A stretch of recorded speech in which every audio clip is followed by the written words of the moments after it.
Buenas tardes, bienvenidos a la presentación del registro audiovisual de la construcción y travesía del primer velero oceánico Omora, realizado por la Facultad de Ciencias de la Ingeniería de la Universidad Austral de Chile y el Club de Yates UH.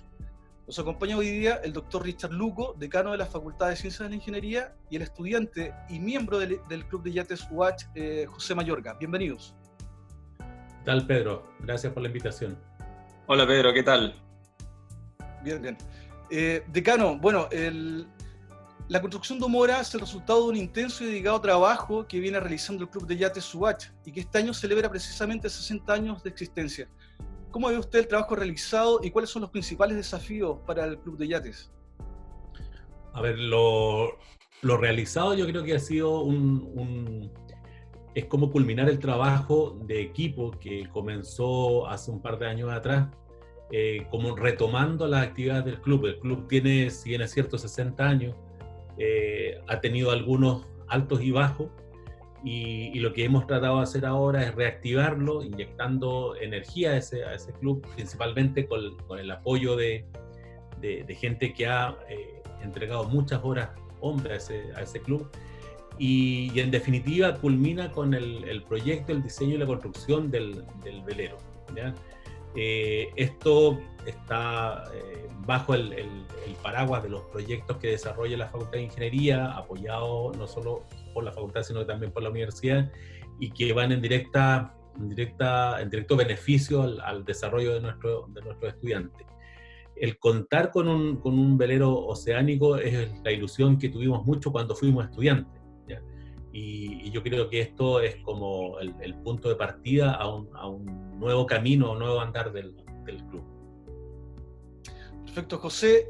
Tú eres miembro del club, estudiante también de la Facultad de Ciencias de la Ingeniería y también participaste de la travesía que realizó el velero desde Calbuco hasta Valdivia, Calbuco, Valdivia. Cuéntanos un poco qué es lo que vamos a ver de este registro y con qué nos podamos sorprender, digamos, de este proceso. Bueno, lo que contiene este registro son imágenes inéditas de lo que fue la experiencia de la travesía, navegar desde Valdivia hasta Calbuco, que fue una travesía que no estuvo libre de altos y bajos. Hubo cambio de tripulación, hubo que hacer una parada en Bahía Mansa. Todo eso está registrado en este registro, además de testimonios de las personas que integraron la tripulación de Omora, que cuentan de forma personal las vivencias de estar dentro del velero y las sensaciones al respecto. Además, se incluye en el registro la historia de cómo surgió la construcción de Omora, cómo surge la idea y todo lo que es proceso constructivo, con detalles bien interesantes. Por ejemplo, las mismas personas que construyeron el velero terminaron navegándolo, cosa que es bastante inédita. Y en parte eso es un material muy entretenido, de verdad, así que los invitamos a todos a verlos. Perfecto, sin más que decir, los dejamos con la presentación del registro audiovisual de la construcción y travesía del primer velero oceánico Omora.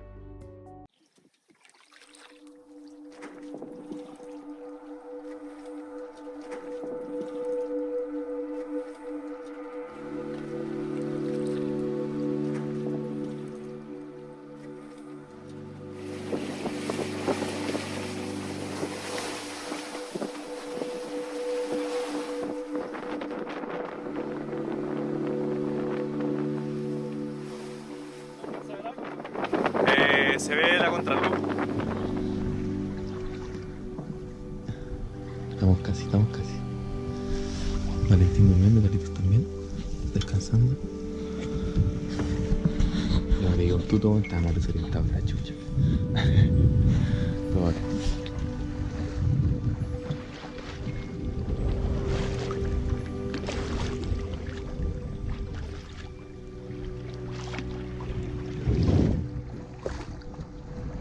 La idea es base de cuando llegó Daniel Bravo a estudiar a la escuela. ¿Ya? Daniel desde el principio, él ya navegaba antes de llegar a la escuela y desde el principio manifestó interés en este tipo de actividades. Y habíamos varios que nos interesaba el tema, así que él fue acercándose en el fondo a los que más iban a poder apoyarlo en estos proyectos. Cuando uno, no sé, cuando yo llegué, empecé a vender la pomada y la vela, ¿no es cierto? Y otros alumnos que más o menos navegaban en ese tiempo me ayudaban a vender esta idea y a fomentarla, pero era un grupo muy chico, era un grupo muy reducido. Y de a poco fue creciendo. En el fondo empezamos a hacer más ruido, qué sé yo, fabricamos el catamarán, el Ayaco, que es ese catamarán naranjo que anda como rápido y eso fue como bien bueno porque era bien efectista, digamos. O sea, fue un proyecto que alguien podría argumentar que no tenía ningún sentido en un club en el cual ni siquiera había mucha gente navegando en ese minuto. O sea, fabricarse un catamarán cuya única gracia es que anda particularmente rápido, pero no es muy bueno para hacer pedagogía, no puede llevar a mucha gente, lleva a una pura persona arriba. Desde el punto de vista, digamos, de la situación del club en ese minuto era un sinsentido, pero yo en el fondo sabía o sentía que lo que había que hacer en ese minuto era algo así bien efectista, algo que se viera espectacular, ¿no? Para generar interés. Por último, como bote, a lo mejor al club en realidad no le aportaba mucho, pero le aportaba como imagen, le aportaba como mensaje, por así decirlo. Y el Ayaco cumplió esa función con creces y se transformó así en un logo al final del club y un poco de la facultad, por suerte también.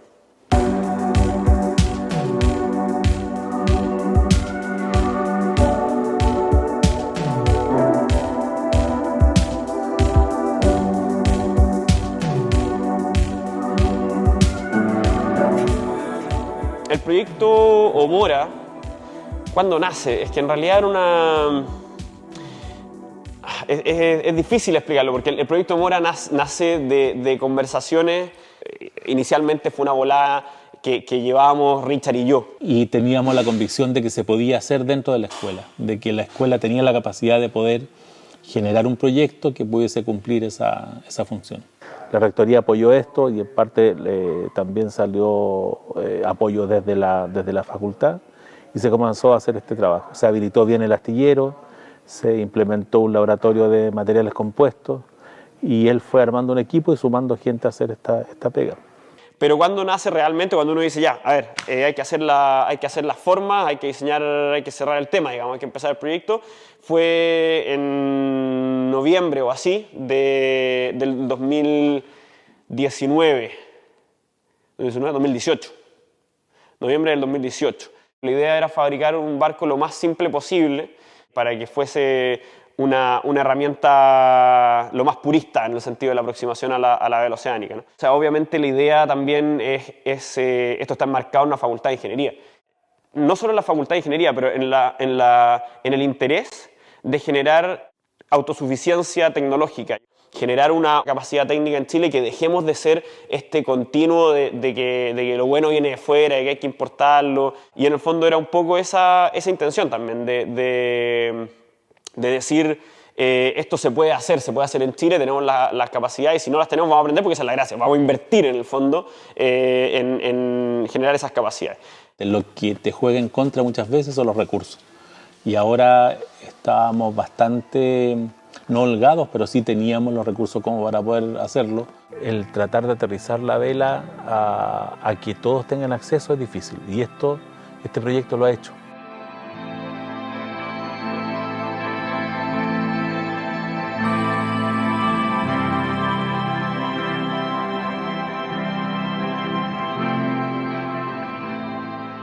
Y ahí la oficina de Richard, que en el fondo a Richard le gusta esto, le gustan los veleros. Y por eso puso a su oficina a ayudarnos a diseñar las formas, qué sé yo. Y allá tienen además mucha experiencia y son muy rápidos. Entonces yo dibujé un croquis más o menos de lo que a mí me interesaba que se fabricara, que se necesitaba tener una cierta forma de cabina, además tenía que tener una visibilidad desde el interior que a mí me interesaba, ¿no es cierto? Que de mi experiencia navegando para atrás era fundamental que uno, por ejemplo, fuese capaz de mirar hacia adelante desde el interior. El concepto inicial era que pudiera navegarse desde dentro y desde ahí se partió haciendo una cabina que permitiera tener una visión amplia desde el exterior y eso más o menos definió también lo que era la forma de la cabina, que fue como el primer paso de todo el trabajo de diseño más elaborado que se hizo en la universidad después.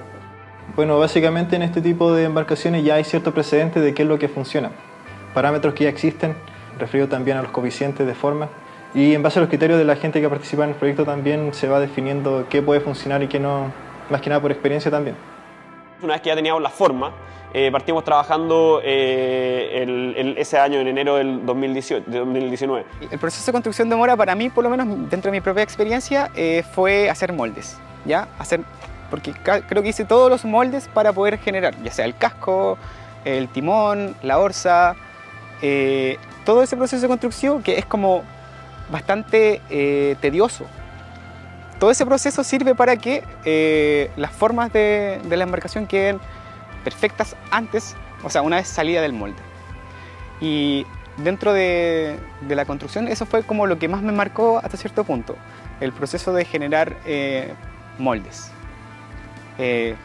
Bastante cabreador.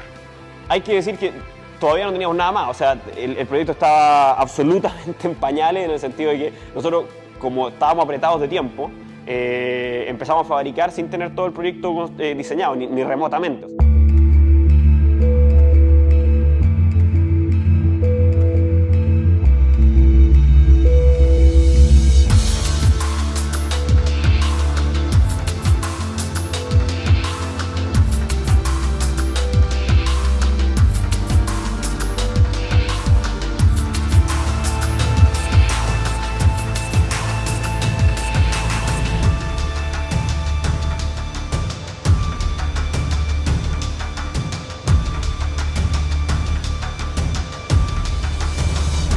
Y en la práctica el tema de del diseño fue 2 semanas de solamente comer y ver veleros, revisar fotos, o sea, estaba acá calculando, llegar a la casa a ver forma, analizaba por qué las cosas eran así, videos y soluciones y mucho estudio autodidacta al final, revisando y cuestionándote por qué las cosas eran de esa manera, por qué las soluciones eran así.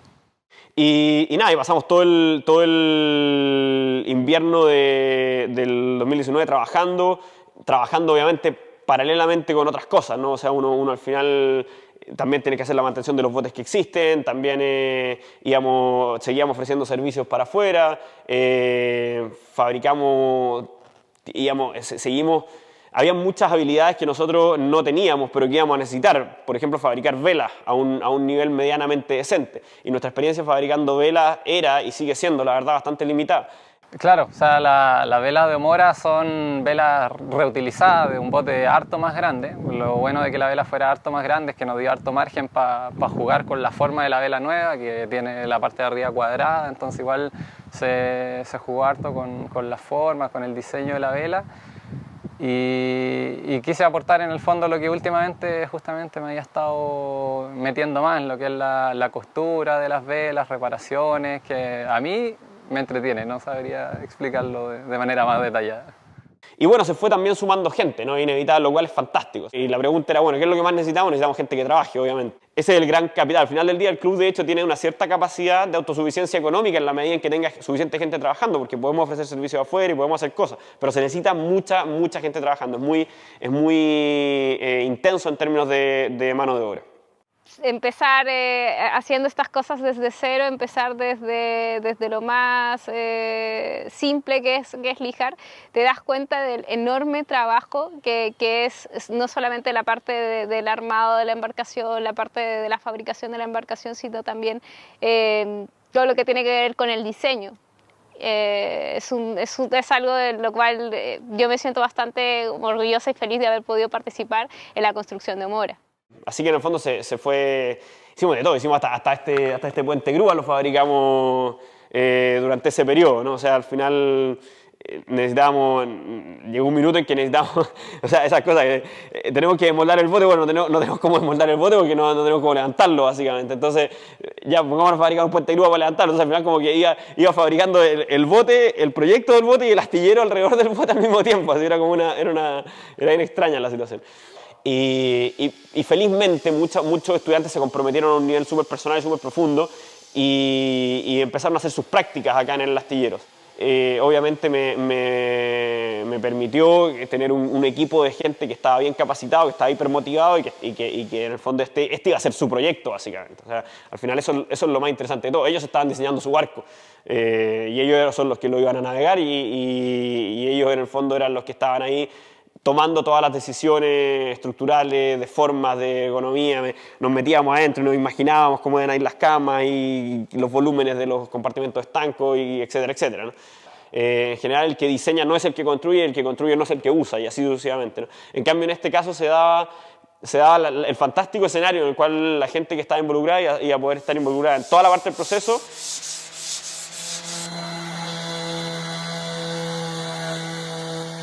Hubo un primer momento que nosotros trajimos el bote y ahí lo echamos al agua por primera vez. Ay, ¿se va el agua al tiro? Al tiro nomás. ¿Va al agua, no? Sí, mandémosle tanta weá. El bote ya estaba en un estado suficientemente avanzado para flotar. No tenía nada, no tenía mástil, no tenía qué sé yo. No estaba pintado, quedaba todavía en masillar, lijar, quedaba mucho trabajo, pero el bote estaba en una condición en la cual podía flotar.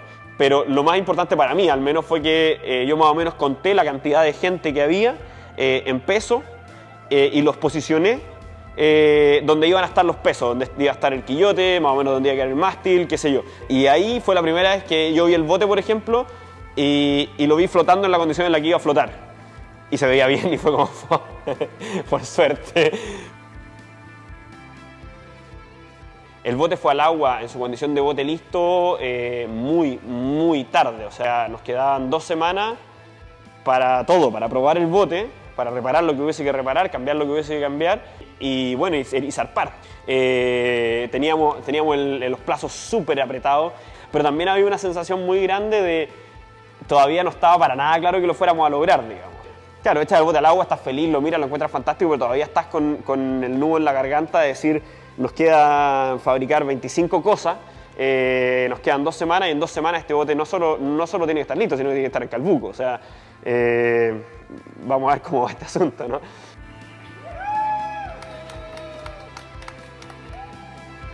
Cuando era joven no podía creer que la gente diera su vida por un trabajo de 9 a 5. Ahora que soy viejo, aún no puedo entenderlo. Charles Bukowski. Algunas personas pueden pasarse la vida realizando labores que les permitan sobrevivir y trabajando duro simplemente para ganarse el pan. Pero algunos de nosotros no somos así. Hemos trabajado duro, durísimo. Richard vio este día y creyó en este día. Gracias por haber creído. Todos sus integrantes, hoy te bautizamos como Mora.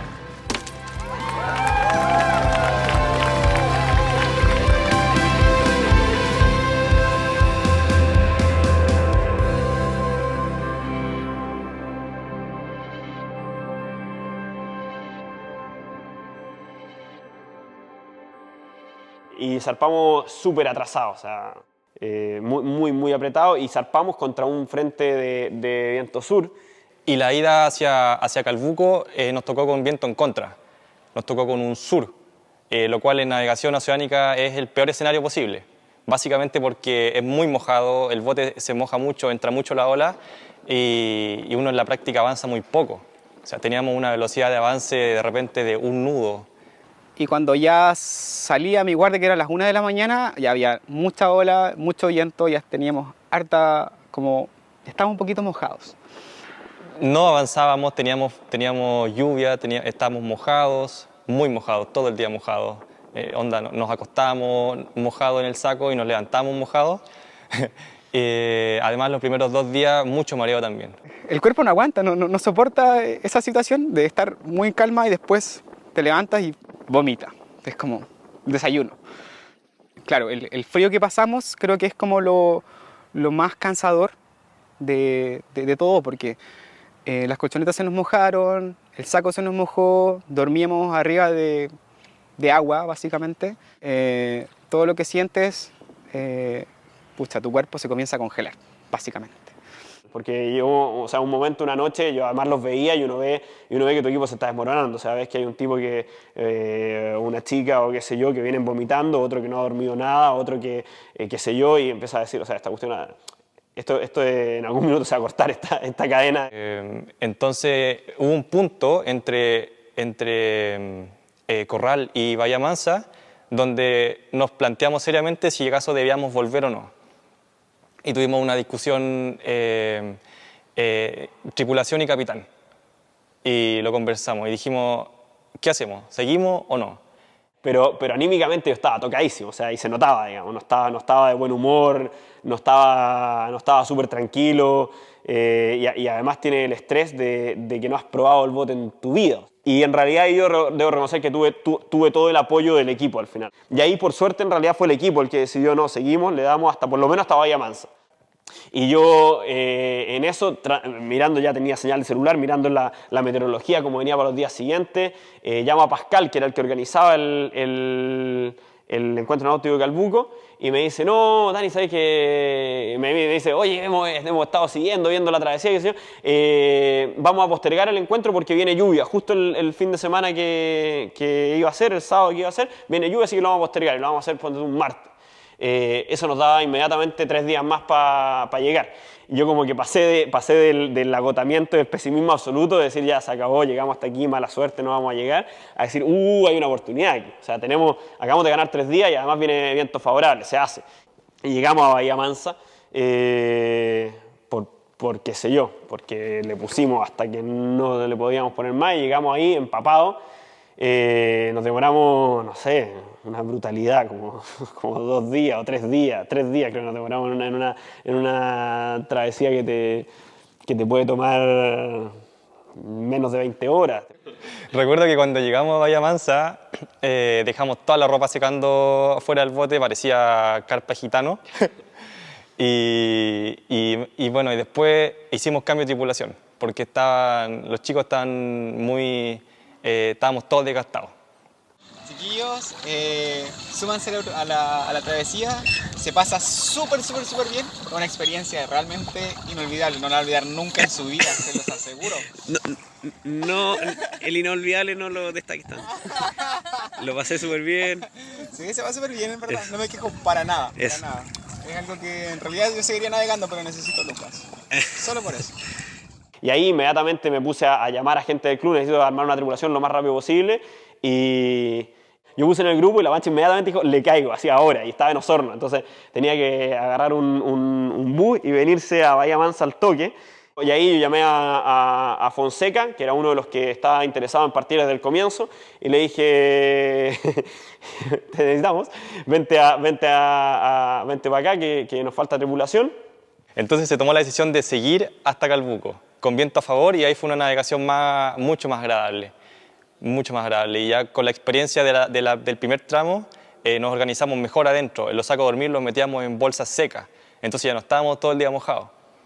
Mientras antes nosotros estábamos haciendo, no sé, medio nudo de avance neto en la ceñida, ahora estábamos haciendo 4 nudos. Era descomunal. Yo le decía con Mallorca que veníamos de hacer la etapa anterior, veníamos así casi muertos de la risa, ¿no? Decía, mira, Mallorca, vamos avanzando en la dirección en la que tenemos que ir avanzando, así como que era una novedad, y tener la proa apuntando en la dirección en la que uno quería. La noche que navegamos sin hacer rizo y sin bajar la velocidad, fue pero de lo mejor, o sea, un avance tremendo. Llegamos justo el otro día con la marea que nos cambió a favor. Pasamos todos los canales, Roque, Remolino, todo, pero ya, digamos, ni siquiera con nuestros turnos, sino que íbamos todos en cubierta, conversando, comiendo por fin, de tantos días comiendo, eso era lo que más disfruté. Y ahí llegamos achacados y por suerte llegamos súper bien, nos lo montamos bien, entramos, teníamos suficiente viento y ahí sí ya uno empieza a saborear la victoria. Igual está la sensación de que acabas de llegar a la cumbre, pero ahora tienes que volver, ¿no? Y eso es una diferencia importante. ¡Buena, cabrón! ¡Lo logramos! ¡Llegamos! ¡Grande! Claro, y llegamos a Tao. Y ahí seguimos al día. Dormimos en la salmonera, secamos cosas, ordenamos un poco el bote, descansamos. Era la primera noche que dormíamos de corrido, digamos, que dormíamos una cantidad normal de horas. Como obviamente hacía relativamente frío, ¿no es cierto? y cerramos el bote completo, pero el bote está pensado para que sea bastante hermético, o sea, la puerta es bastante hermética si uno la cierra. Nosotros para el frío la cerramos y nos tiramos a dormir y como a las 2 de la mañana me despierto y claro, nos habíamos los 4 durmiendo adentro, que es una cosa que no habíamos hecho nunca, nos habíamos consumido todo el área y Mayorga también así desesperado, tratando de salir del saco, a abrir la escotilla para poder respirar, casi nos matamos los pelotudos después de navegar como 5 días por mar abierto, qué sé yo, casi nos ahogamos como unos idiotas dentro del bote. Ahí pasamos la noche ahí en esa salmonera, al día siguiente zarpamos a Calbuco y fue fantástico. Ahí Pascal nos recibió con nuestro trucazo en la isla donde el encuentro náutico.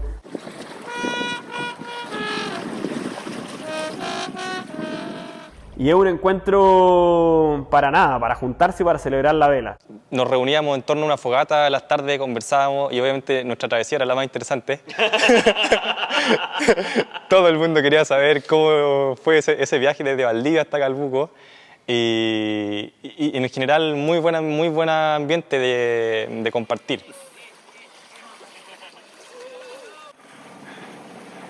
También obviamente tuvimos nuestros problemitas, por ahí está la varada de Omora relatada, ¿no es cierto? Un día se nos fue el barco en una mala maniobra, se les fue a los chicos el barco a la orilla y sí, fue un momento bastante estresante, la verdad.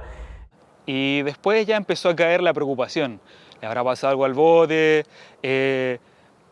No tanto la parte estética, sino que la parte funcional, que le hubiera pasado algo al quillote. Pucha, ¿qué pasa si se rompió y llegó hasta acá nomás la navegación de Omora? Porque no teníamos dónde repararlo ahí. Pero bueno, son cosas que pasan, es parte del asunto y felizmente no pasó nada, ese accidente no pasó a mayores. Y ya terminó el encuentro, que fue espectacular. Y nada, después tocaba el viaje de vuelta, ¿no? Que en el fondo es la segunda parte final, que al final es súper importante, porque en el fondo es realmente cerrar el asunto y demostrar que fuiste capaz de ir y volver. Y ahí armamos de nuevo la tripulación y partimos navegando hacia acá, salimos de la isla y básicamente flotamos sin viento por como 4 días y era bien enervante porque afuera había viento sur, era ideal, las condiciones del mar abierto eran ideales para ir a Valdivia, pero nosotros estábamos metidos dentro del mar interior de Chiloé y no teníamos ni una posibilidad de cruzar el canal de Chacao y llegar a mar abierto. Y pasamos 4 días que claro, que estábamos así metidos dentro del bote, llovía más encima. Salimos de... Salud en la cámara. El primer intento fue cuando salimos de la isla Chaollín. Uno. Después nos fundimos como 2 metros más abajo y zarpamos de nuevo, dos. Después tuvimos que parar en una isla, pero no sé si se lo queremos contar como... Igual cuéntate. Hoy día zarpamos de acá 4 y el próximo va a ser el 5º intento. Sí, bueno, mañana. Esperamos el meteo que teníamos que esperar, navegamos con un viento sur, tuvimos días de sol, comíamos, bueno, no vamos a decir que comíamos bien, pero comíamos relativamente bien, dormíamos bien, nos demoramos 36 horas desde Chacao hasta llegar acá a Corral. Salieron 2 chicos a buscarnos con el gomón del club, ¿no es cierto? Porque después pasarse otro día flotando por el río tratando de subir hasta el día, no, ni ahí.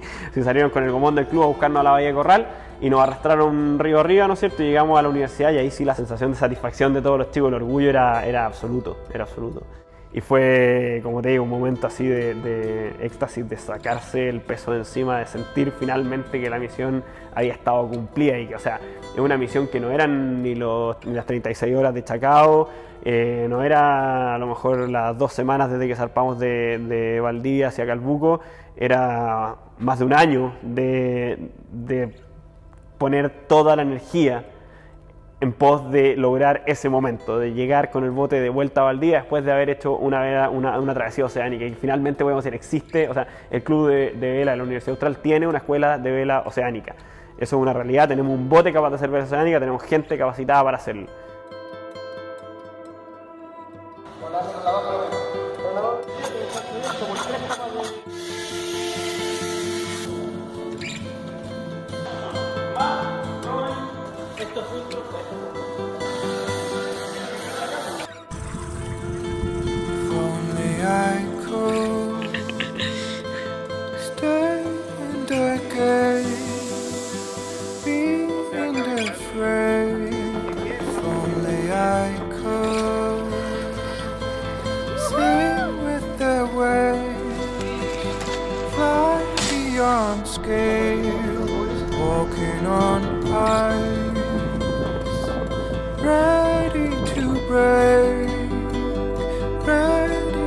take whatever comes next, and I'll be the one taking control. I'm rising with the sun every day.